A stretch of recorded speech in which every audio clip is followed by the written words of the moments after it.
Salvar a la generación Z. Mi artículo en el Huffington Post.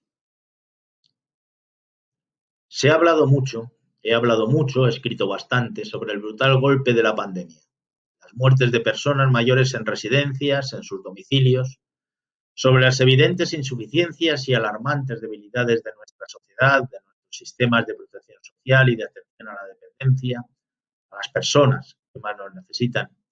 Nuestros mayores han sido las primeras y principales víctimas de esta pandemia, quienes han perdido sus vidas si tomamos en cuenta que el 95% de las personas fallecidas tiene más de 60 años.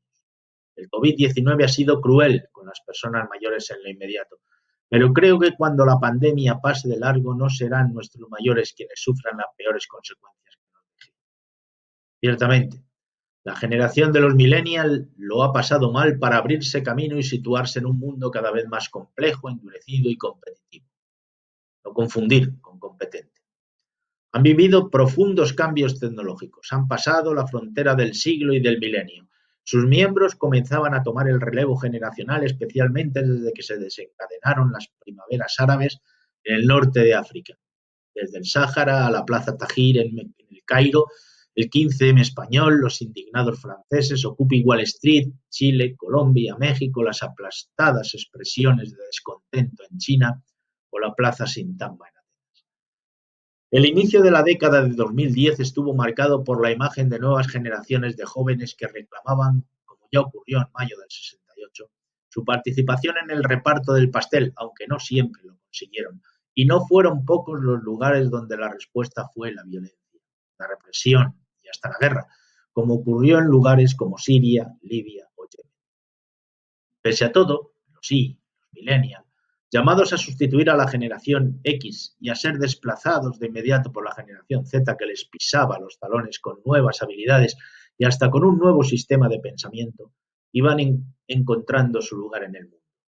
Sin embargo, la generación Z, la que se mueve en edades inferiores a los 25 años, se va a enfrentar con una realidad distinta, no una nueva normalidad, la normalidad antigua con gel hidroalcohólico y mascarillas.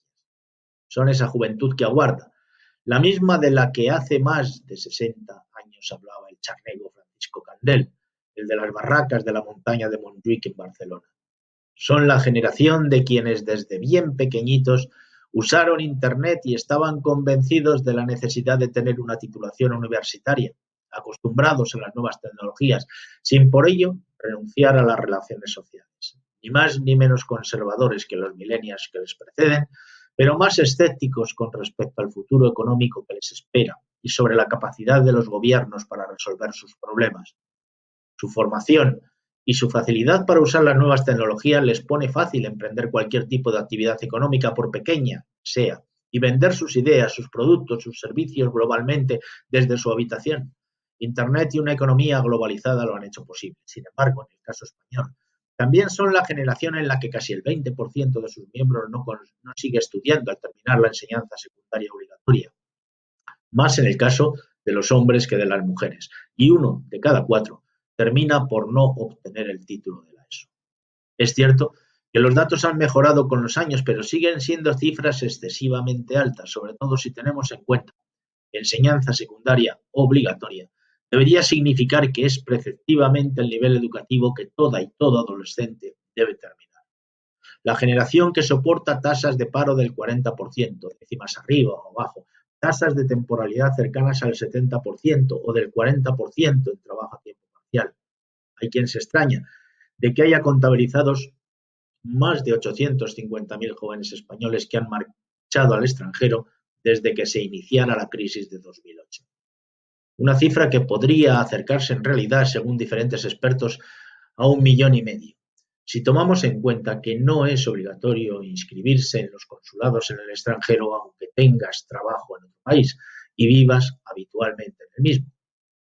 Ya lo tenían difícil sin necesidad de que llegase la pandemia a complicarles las cosas, pero las primeras valoraciones del impacto del COVID-19 sobre los jóvenes viene a demostrar que en las condiciones de temporalidad, trabajo a tiempo parcial, abuso de las fórmulas del falso autónomo y precariedad del empleo de nuestros jóvenes, el golpe del paro está siendo mucho mayor que entre trabajadoras y trabajadores de más edad. La tarea inmediata mientras dure la pandemia ha de ser salvar las vidas en riesgo, especialmente las de nuestros mayores. Cuando acabe la alarma sanitaria, deberemos ajustar cuentas con un sistema económico, político y social alejado de las necesidades de las personas, incapaz de defenderlas y obsesionado con el egoísmo, el individualismo y el beneficio económico a toda costa y por encima de cualquier otra consideración. La siguiente misión, la más complicada y compleja, deberá ser la reconstrucción del mundo desde valores sociales nuevos, hasta ahora despreciados.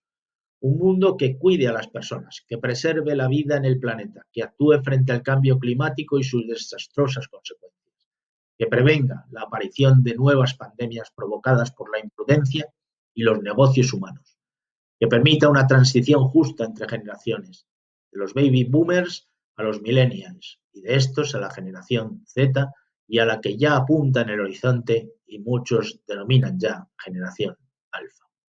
Asegurar el futuro, salvar a la generación Z.